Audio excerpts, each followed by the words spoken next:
AP liquor రవాణా కేసులో ED దర్యాప్తు ముమ్మరం చేసింది. మాజీ మంత్రి వైసీపీ నేత కారుమూరి నాగేశ్వరరావును ఈడీ అరెస్టు చేసింది. గాంధీ ఆసుపత్రిలో వైద్య పరీక్షల తర్వాత హైదరాబాద్ ఈడీ కార్యాలయానికి కారుమూరిని తరలించారు. రేపు ఉదయం మెజిస్ట్రేట్ ముందు హాజరుపరచనున్నారు. ఆంధ్రప్రదేశ్ లిక్కర్ కేసులో కీలక పరిణామం చోటు చేసుకుంది. మాజీ మంత్రి వైసీపీ నేత కారుమూరి నాగేశ్వరరావును ఈడీ అధికారులు అరెస్ట్ చేశారు. కొండాపూర్లోని ఆయన నివాసంలో అదుపులోకి తీసుకున్నారు. వైసీపీ ప్రభుత్వ మద్యం డిపోల నుంచి ప్రభుత్వ మద్యం దుకాణాలకు లిక్కర్ తరలించే టెండర్లలో భారీ అక్రమాలు జరిగాయని ఏపీసీఏడీ నమోదు చేసిన కేసు ఆధారంగా ఈడీ మనీ లాండరింగ్ దర్యాప్తు ప్రారంభించింది. ప్రభుత్వ ఖజానాకు సుమారు 195.33 కోట్ల నష్టం వాటిల్లిందని ఈడీ అధికారికంగా గుర్తించింది. ఇందులో ముఖ్యంగా కారుమూరి నాగేశ్వరరావు పాత్ర ఉన్నట్లు ఈడీ గుర్తించి అరెస్ట్ చేసింది. మద్యం రవాణా వ్యవహారంలో సిగ్మా సప్లై చైన్ సొల్యూషన్స్, ఆ తర్వాత ప్రసాద్ ట్రాన్స్పోర్ట్స్ వంటి సంస్థలు టెండర్ ప్రక్రియలో ముందుకు వచ్చినట్లు ఈడీ చెబుతోంది. అయితే ఇవి కేవలం ఫ్రంట్ సంస్థలుగా పనిచేశాయని, అసలు ఆపరేషనల్ ఆర్థిక నియంత్రణ మాత్రం ఇతర వ్యక్తుల చేతుల్లో ఉందని దర్యాప్తులో తేలిందని ఈడీ పేర్కొంది. టెండర్ దక్కిన తర్వాత మద్యం రవాణా పనులను సబ్ కాంట్రాక్టులకు అప్పగించడం ద్వారా అక్రమంగా వచ్చిన డబ్బును వివిధ మార్గాల్లో మళ్లించినట్లు ఈడీ అనుమానిస్తోంది.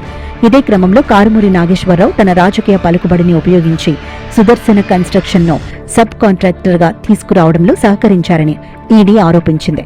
సుమారు 28 కోట్ల ముడుపులు తీసుకున్నట్లు ఈడీ అధికారులు చెబుతున్నారు.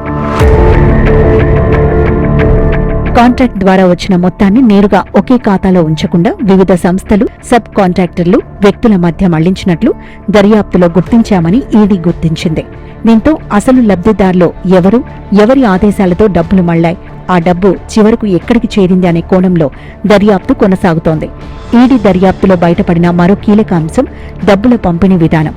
మద్యం రవాణా ద్వారా వచ్చిన ఆదాయంలో 96% సిండికేట్కు సంబంధించిన ఖాతాలకు వెళ్లగా మిగిలిన 4% సిగ్మా సంస్థకు మళ్లించినట్లు గుర్తించారు. అంటే కాంట్రాక్ట్ ఒక సంస్థ పేరుతో ఉన్నప్పటికీ దాని వెనుక అసలు ఆర్థిక ప్రయోజనం ఎవరికి దక్కింది అన్నదే ఈడీ దర్యాప్తులో ప్రధాన ప్రశ్నగా మారింది.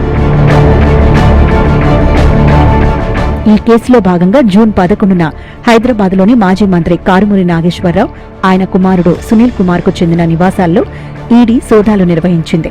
ఈ సోదాల్లో విలాసవంతమైన కారు, సుమారు 94.5 లక్షల విలువైన ఖరీదైన వాచ్లు, లెక్కల్లో చూపని నగదు, జాయింట్ వెంచర్ ఒప్పందాలు, ఆస్తి పత్రాలు, అనుమానాస్పద లావాదేవీలకు సంబంధించిన పత్రాలు స్వాధీనం చేసుకున్నట్లు ఈడీ ప్రకటించింది.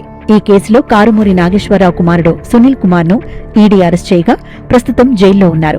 తాజాగా లిక్కర్ రవాణా కాంట్రాక్టులో జరిగిన అక్రమాలపై ఈడీ దూకుడు పెంచింది. మాజీ మంత్రి కారుమూరి పాత్ర ఉన్నట్లు గుర్తించింది. హైదరాబాద్లో అరెస్ట్ చేసింది.